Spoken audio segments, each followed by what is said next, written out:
Friends, இன்னைக்கு நம்ம இங்கிலீஷ்ல பேசலாங்கிற நிகழ்ச்சியில புதுசா என்ன கத்துக்க போறோம் அண்ட் என்னெல்லாம் சென்டென்சஸ் பார்க்க போறோம், என்ன மாதிரியான டென்ஸ் பார்க்க போறோம். அதுக்கு முன்னாடி ரீகால் இல்லையா?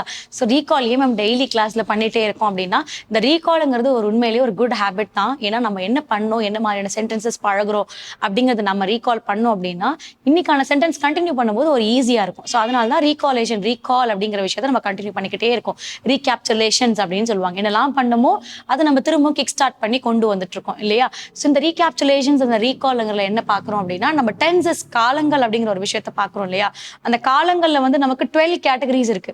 ஒவ்வொரு கேட்டகரி ஆஃப் டென்ஸும் ஒவ்வொரு விஷயத்த நமக்கு கொடுக்குது. கைண்ட்ஸ் ஆஃப் டென்ஸுமே ஒவ்வொரு எக்ஸ்பிளனேஷன்ஸை கொடுக்குது, ஒவ்வொரு விஷயங்களையும் நமக்கு தெரியப்பட்டுக்கிட்டே இருக்கு இல்லையா?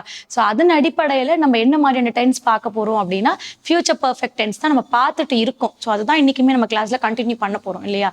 ஸோ அதுல நிறைய அஃபர்மேஷன்ஸ்னா என்ன? பாசிட்டிவ், நெகட்டிவ், கொஸ்டின், இன்ட்ராகேட்டிவ் இல்லையா? ஸோ இந்த மாதிரியான அஃபர்மேஷன்ஸோட போயிட்டு இருக்கு. ஸோ இப்படி இருக்கும் போது ஒவ்வொரு சென்டென்ஸ், ஒவ்வொரு வாக்கியங்களுமே ஒவ்வொரு மீனிங்கை நமக்கு ப்ரொவைட் பண்ணிக்கிட்டு தான் இருக்கு.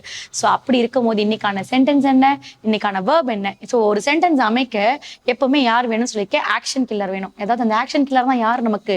ஆக்ஷன் வார்த்தை இல்லையா? ஸோ அவரை தூக்கி உள்ள போடுறோம். அதையுமே அவர் எந்த ஃபார்ம்ல உள்ள போடுறோங்கிறது முக்கியம் இல்லையா? அதாவது V1 ஃபார்ம்ல போடுறோமா, V2 ஃபார்ம்ல போடுறோமா, இல்லை V3 ஃபார்ம்ல போடுறோமாங்கிறது முக்கியம். ஸோ ஏன்னா நம்ம என்ன சென்டென்ஸ் எடுக்கிறோமோ அந்த ரூலுக்கு தக்கன மாதிரி தான் நம்ம என்ன பண்ண போறோம், வேர்பை தூக்கி உள்ள அப்ளை பண்ண போறோம்.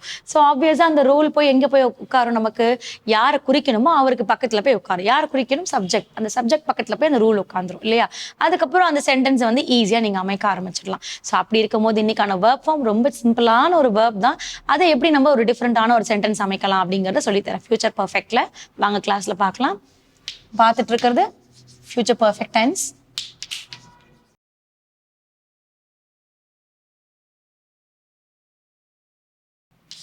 ஸோ அதுல நம்ம எதை பத்தி பார்த்துட்டு இருக்கோம் அப்படின்னா,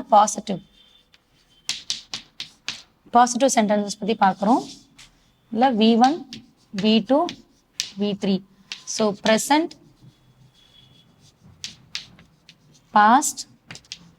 பாஸ்ட் பார்ட்டிசிபிள் இல்லையா? அதாவது ரன், ரேன், ரன்.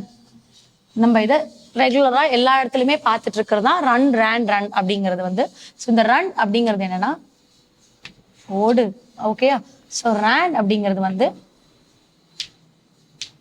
ஓடினார். இதே ரன்னுக்குமே என்ன சொல்லலாம், திரும்ப இந்த இடத்துல வரும்போது ஓடுன்னு சொல்லலாம். ஏன்னா நம்ம ஓடுன்னு தான் V1 சொல்லிருக்கோம். அப்ப V3லயும் ஓடுன்னு தானே நம்ம வரும்னா ஓடி இருந்தார். ஏன்னா பாஸ்ட் பார்ட்டிசிபிள்ல சேர்ந்து வர்றதால.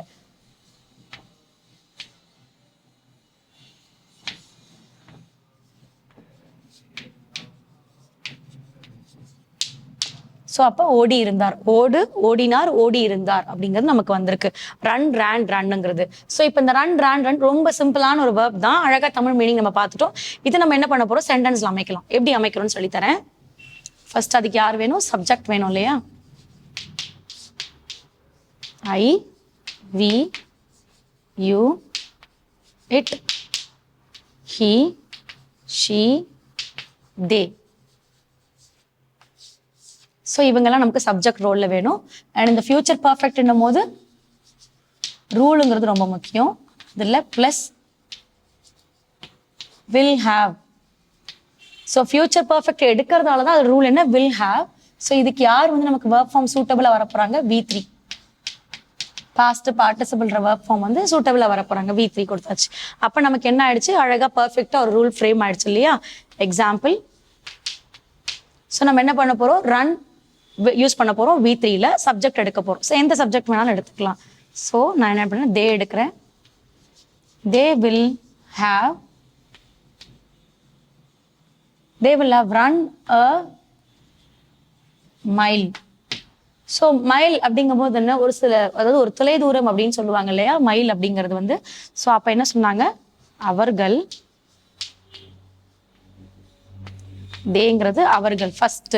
ஸோ நம்ம என்ன பண்ணிட்டோம், சப்ஜெக்ட் குறிச்சிட்டோம், இங்க அவர்கள் சொல்லிட்டோம். இங்க அ மைல் அப்படிங்கறதால நம்ம ஒரு மைல் சொல்லியாச்சு. வில் ஹாவ் ரன் அப்படின்னு இருக்கும் போது ஓடி இருந்திருப்பார்கள் இல்லையா? ஸோ அவங்க எவ்வளவு தூரத்துக்கு போயிருப்பாங்க அப்படின்னு கேட்டோம்னா என்ன பண்ணிருப்பாங்க, மைல் அப்படின்றது ஒரு மைல் தூரத்துக்கு அவங்க ஓடி இருப்பாங்க அப்படிங்கிறது தான். ஸோ ஓடி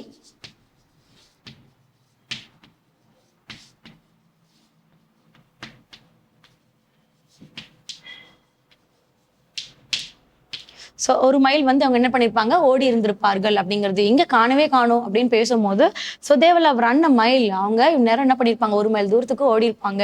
டிஸ்டன்ஸ் யூஸ் பண்ணா நீங்க தூரம் சொல்லிக்கலாம், டிஸ்டன்ஸ் யூஸ் பண்ணல அப்படின்னா அவங்க 1 மைலுக்கு ஓடி இருப்பாங்க எப்படியும் அப்படிங்கிறத கூட ஷார்ட்டா சொல்லிக்கலாம் நீங்க.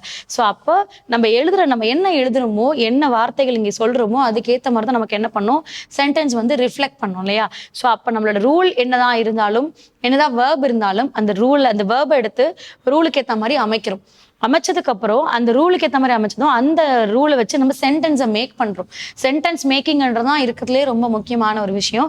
அந்த சென்டென்ஸை மேக் பண்ணிட்டீங்கனாலே அதை ஈஸியா நீங்க தமிழ் அர்த்தங்கள் புரிஞ்சுக்கிட்டீங்கன்னா ஓகே. இல்ல தமிழ் அர்த்தங்களும் இதுவும் எனக்கு வேரி ஆகுது மேம்னாலும் ஒன்றும் பிரச்சனை இல்லை. இது என்ன நம்ம வார்த்தை பேசுறோமோ அந்த வார்த்தை இதுதான் அப்படிங்கிறது தெரிஞ்சா கூட நீங்க என்ன பண்ணலாம்னா அழகா சென்டென்ஸை மேக் பண்ண ஆரம்பிக்கலாம். ஸோ இன்னைக்கான வேர்ப் ஃபார்ம் வந்து ரொம்ப சிம்பிளஸ்ட் தான்.